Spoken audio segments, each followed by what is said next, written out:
Is 6:15, Southwest School Corporation Board of Trustees. All members are present, and we'll go ahead and get started with item 2 on the agenda, consideration of any additions or deletions to the agenda. All right, we have one addition tonight. It'll be item H1. Under consent items, it's the resignation of Jackie Ridge as our girls JV basketball coach. So I would ask that you would add that to the agenda tonight. Have a motion. Jerry makes a motion. Kevin seconds. All in favor? 5-0. Item 3, approval of the minutes for the regular board meeting on February 20th, 2013, and executive session of March 4th, 2013.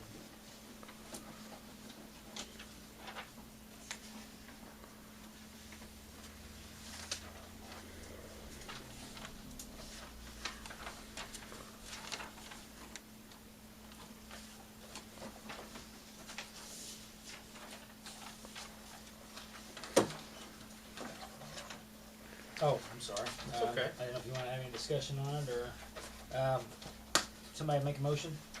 We've all had a chance to review them. They were in the packet, I know. Barb makes a motion. Kevin seconds. All in favor? 5-0. Thank you. There you go. Item number 4, the treasurer's report and approval of claims. Okay, if you guys would sign the minute book, please. In our treasurer's report, in our general fund, we have a balance of $752,691.31. In our debt service fund, we have a balance of $647,771.91. In our capital projects fund, we have a balance, it's a negative balance of $41,551.29. In our transportation operating fund, we have a balance of $165,602.83. In our bus replacement fund, we have $4.15. In the special education preschool fund, we have $0. The pension bond debt fund, we have $4,441.60.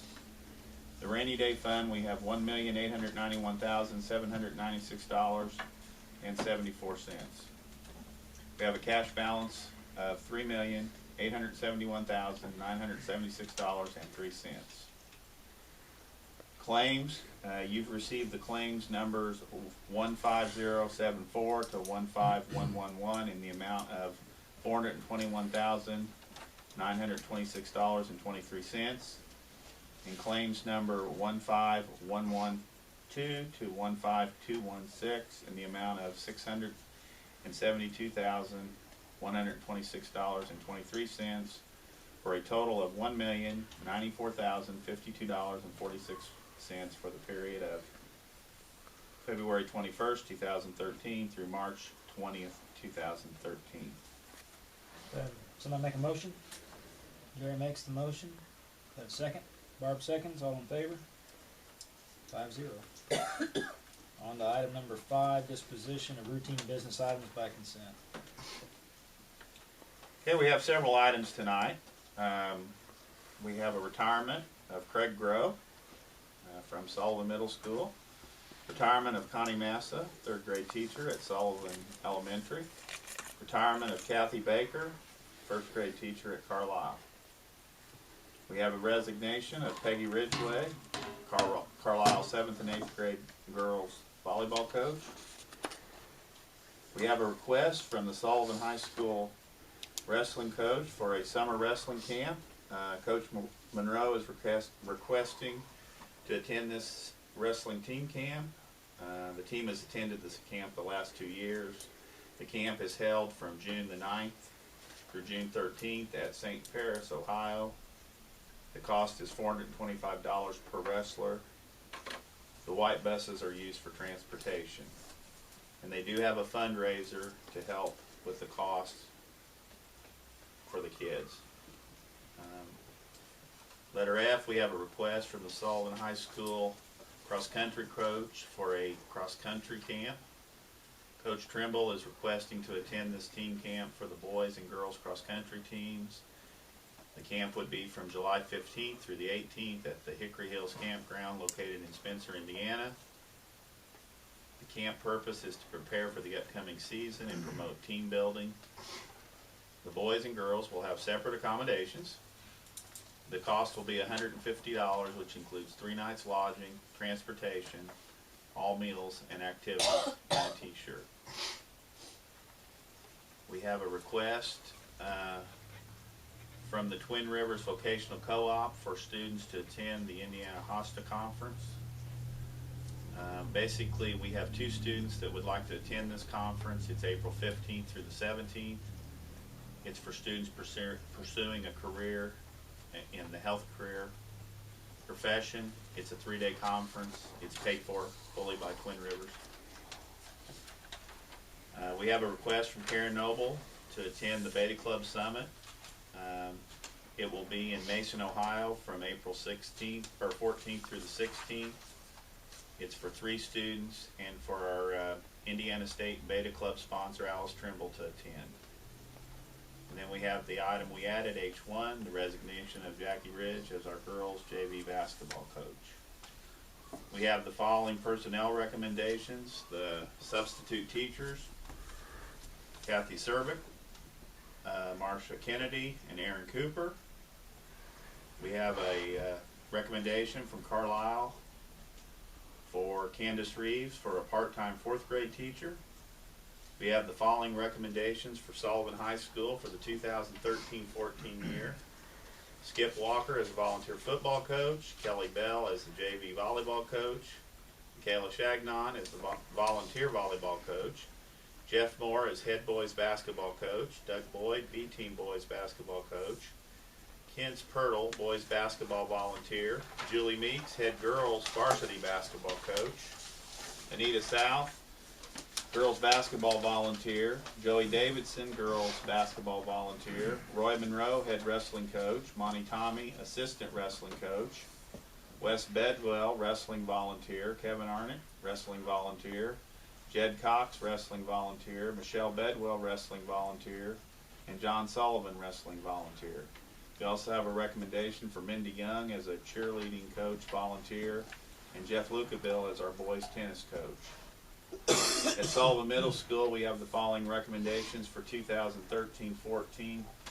Mike Caton, co-head football coach, Wes Bedwell, co-head football coach, Dusty Arnett, volunteer football, Dave Joe, volunteer football, Ryan Robinson, volunteer football, Matt Pearson, volunteer football, Payne Fortner, volunteer football, Dale Vire, volunteer football, John Bobbitt, the 7th and 8th grade girls volleyball coach, Kim Rink, a volleyball volunteer coach, Alyssa Van Devender, cheerleader sponsor, Cal Garner, 7th grade boys basketball coach, Justin Ridge, 8th grade boys basketball coach, Derek DeMoss, 7th and 8th grade girls basketball coach, Karen Noble, middle school cross country coach, Ann Shorter, dance sponsor, Monty Tommy, middle school wrestling, John Gettinger, middle school boys track, and John Gettinger for middle school girls track. And part of the reason why we're approving all these coaches for next year is they are involved in like weightlifting and summer conditioning and so forth, so it's important to get them approved at this time. So that's all the routine business items by consent. Got a motion? Kevin makes a motion. Jerry seconds. All in favor? 5-0. Moving on to old business. Old business. Tonight we have a second presentation to the board of the Neola policy revisions to comply with state and federal law. A reminder, Neola is the company that assists the school corporation in revising the board policies to comply with state and federal law. Neola updates were presented to the board in February to review with a possible adoption at tonight's meeting. Revised policy items included student assessment, test security, provisions for statewide assessments, assignment of students to schools and programs, withdrawal from school, concussions, promotion, placement and retention, early graduation, payroll deductions, staff use of wireless communication devices, student network and internet acceptable use and safety, staff network and internet acceptable use and safety, public records, student records, defense and indemnification of board members and employees. Tonight is our second presentation of these updates, and I would recommend that they be approved. Anybody have any questions on the board? Nope. I'd like to make a motion. Nope. Barb makes the motion, Jerry seconds, all in favor? 5-0. Moving on to new business.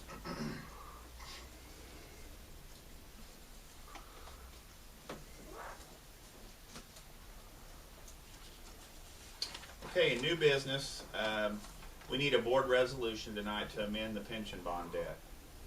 The Indiana Bond Bank, is working with Ice Miller Law Firm about amending our pension bonds. If we amend the bonds, it has a potential savings of approximately $400,000. We would see this savings beginning in the year of 2016. So it would be my recommendation that we amend the bonds. Any board members have any questions? Somebody make a motion? Kevin make a motion, Jerry seconds, all in favor? 5-0. Moving on to item B. Purchase of a utility truck with bucket. Mr. Stuckey, would you give us a report on that, please? We have been using for the past 2 weeks a bucket truck from Weissman Ford that Gary Ridge found for us. The boom has been inspected by WSC, which we would have to do on an annual basis if we purchased it. It did pass the inspection. Our bus mechanic, Bill Butler, has been through the truck and finds it to be a very sound truck. Purchase price is $11,900. We are working with the state of Illinois to be tax-free. We don't have that information back yet this time. Weissman Ford would split the taxes on us if we can't become tax-free. Any questions from any of the board members? I've looked at the truck.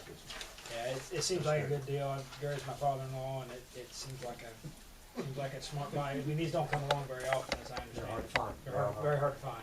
So, They're wore out. correct. So, we've had opportunity to use it, and everybody's happy with They it. really like it. So. Somebody like to make the motion? Jerry makes the motion. Mitzi seconds. All in favor? 5-0.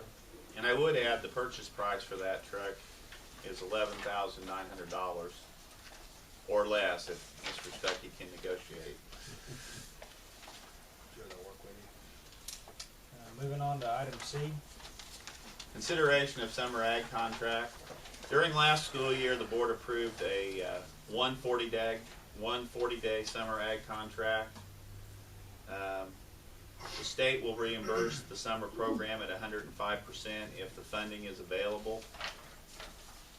The last 3 years, we have received 105% reimbursement for these 40 days. I've had a request from Mr. Miller that he would like for us to see about the possibility of having 2 summer ag positions since we have 2 ag teachers.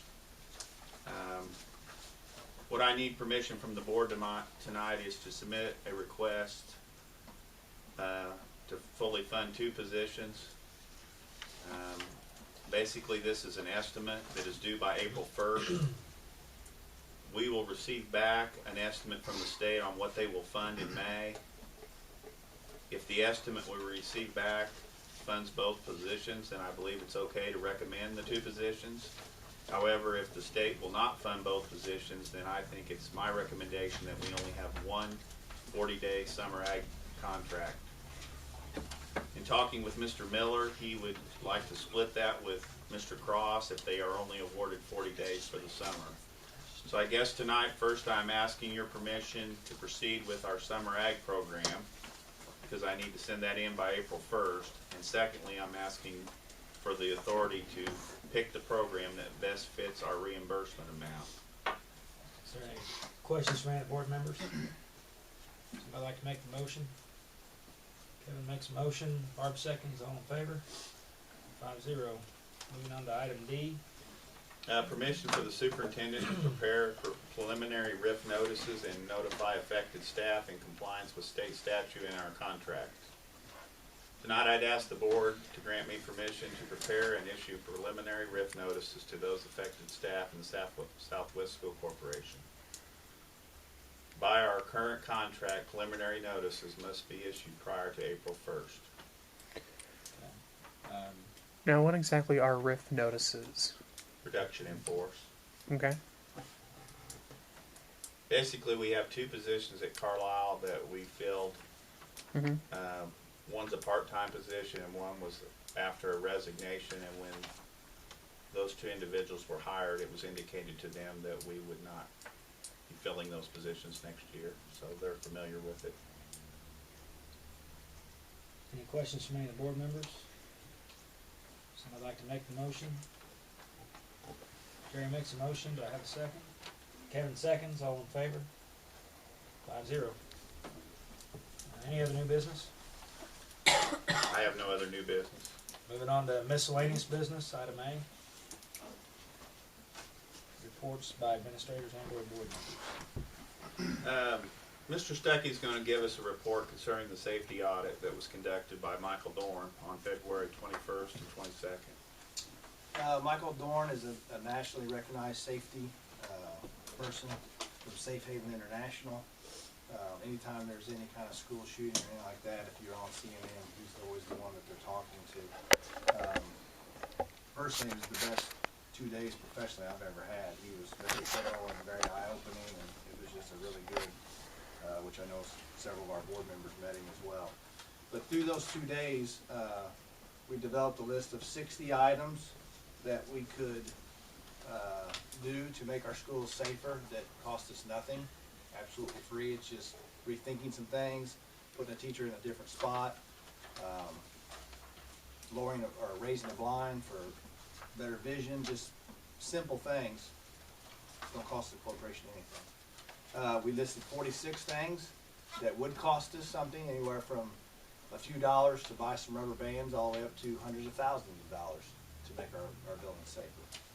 And then there were 15 items that we listed that would be kind of policy changes, things we need to look at and review and maybe rewrite some of our policies that we presently have. So it was a very eye-opening 2 days here at our corporation. You may want to explain the rubber bands, because if that goes out in the newspaper, they're going to wonder, what in the world are you talking about? You beat me to it. We can't I beat share you. that due to safety Oh, concerns. okay. No, I'm just kidding. They, just a simple thing, the rubber band that can keep a door, they want you to teach with your doors locked, and we've got some locks that maybe don't allow us to do that conveniently because of where it locks on the inside, the outside, you have to have a key. You can have the rubber band set on the lock in a way that, if you need the door, it will keep the door from locking, but all you gotta do is flip the rubber band down off of the lock, a closed door that's instantly locked. Okay. It's pretty clever. And what were some of these policy changes that he recommended? Just looking at all of our policies that we have now in terms of just tornado and fire, lockdown, any of those things, just to review those, maybe tweak them, make some changes in those. Sign in for visitors. You might find the fact that you don't go to the same place twice. Pardon me? You don't assemble in the same place twice. Right. You know, for assembly, you do more than pick different spots, Mm-hmm. so you don't have a pattern. Now, John, are you going to prioritize on like the 60s list? Are you going to go through and pick out things, and we'll do these first, and then we'll... As a leadership team, yes, that's something that we've already discussed and trying to do that with that list.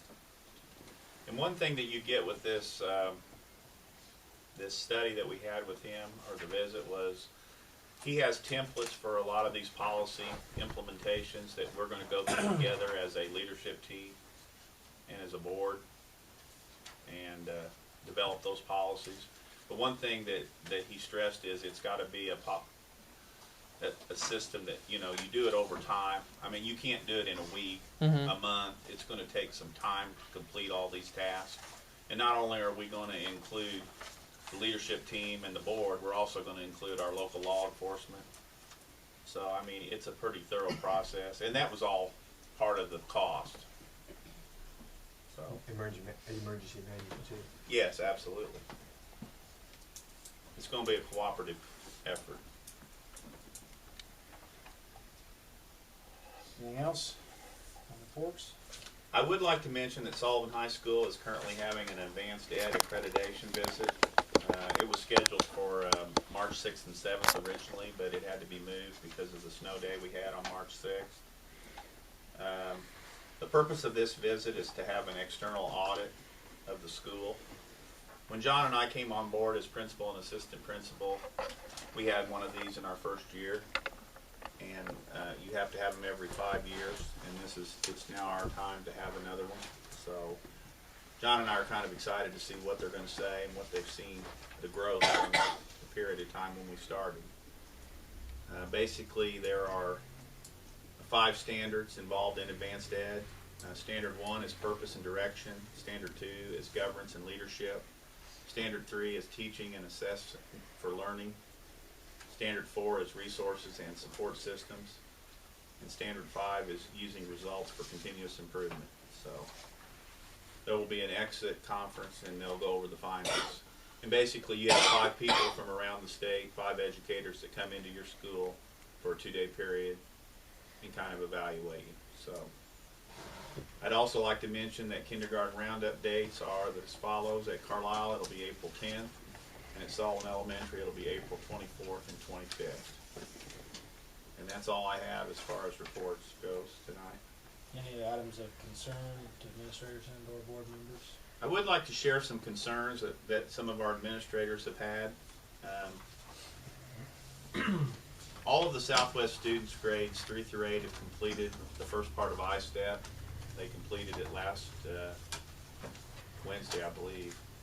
And Mrs. Jones up at Sullivan Elementary, Mr. Martin at Carlisle, Mr. Head are all concerned about the scores. Because we had several students that were ill during that period of time that missed several days of school. Mr. Head had to call several to come in that were still ill just to take the test, because the state basically doesn't give you a lot of grace on that. You have to take it within that window. Now, Mr. Martin did ask for an extension, and I believe was awarded a 1-day extension perhaps, but as a rule they typically don't do that. So it's going to be interesting to see how this impacts our scores when they come back, because we did have a lot of ill students. And we have also concluded the I-Read 3 test today, except for one student that's currently ill, I believe. Correct. So, and we'll get those tests back, or those results back in early April. So, and that's all I have as far as concerns from administrators. Item 9, upcoming dates, meetings, school activities, community activities. Well, March 22nd, we have no school. It was a possible makeup day, but we don't need to use it, so there'll be no school on March 22nd. March 25th through the 29th is spring break, so school will be closed. April 26th, we have no school because of a possible makeup day. April 27th is our Sullivan High School prom. May 17th is another day of no school because it was a makeup day. May 20th was a possible makeup day that we are now in session because of the snow day on March 6th. So we will be in session on May 20th. And then May 25th is our Sullivan High School graduation. It'll be at 2 p.m. at the Sullivan High School gymnasium. It's coming up quick. Yes, it's been a fast year. Very fast year. You got any forms to sign up? We will have those here at the next meeting. Okay. Any other board members have any questions or anything? Kevin, Mitzi? Yeah, how many students were sick for the I-STEP? Well, I don't know the exact number, Kevin, to be honest with you. I do know that Carlisle was running at about 20% absenteeism during that. That's one of the sick at this Sullivan Elementary. They had to do 63 makeups. Usually that's around like 6 or 7. Is there some way we can, No. that can be noted as far as, Not no with the factor, state, no factor for that? Not with the DOE. They should give us an extension when we Should, have, but they when we won't. have illnesses. I mean, John and I battled this some when we were at the high school. It's We've like, asked for, deaths and family for funeral.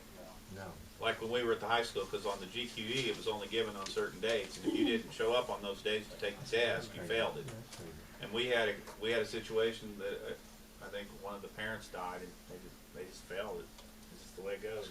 Take it again when it's offered. So it's not a good situation.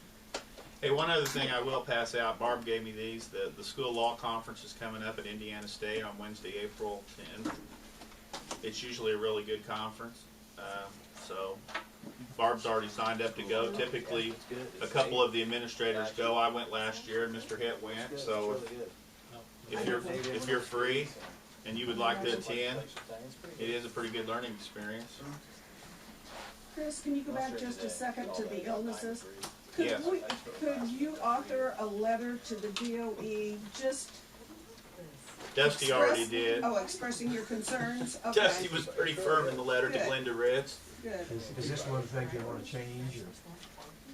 Well, Glenda Ritz does want to go to a growth model instead of a test like the I-STEP, and that would indicate how much the students grow, and I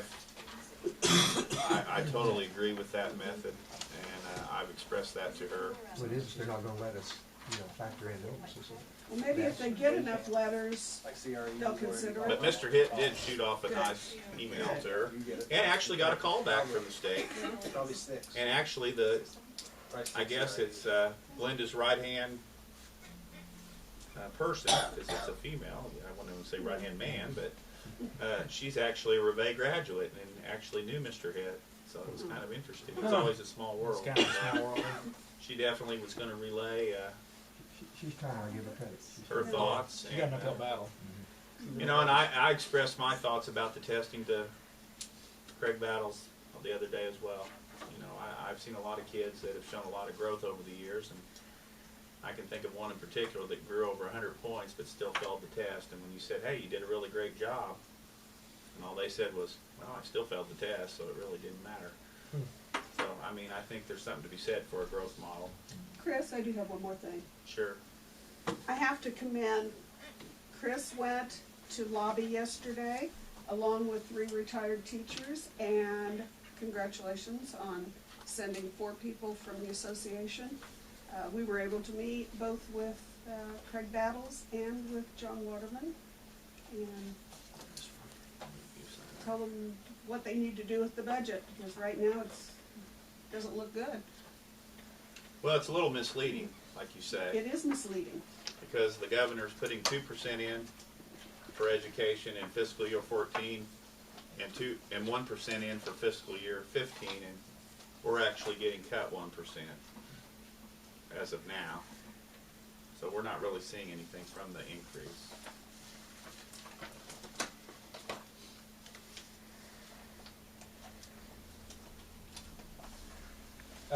Any other questions or comments from the board? Do I have a motion to adjourn? Jerry makes a motion. Do I have a second? 50 seconds. All in favor? 5-0.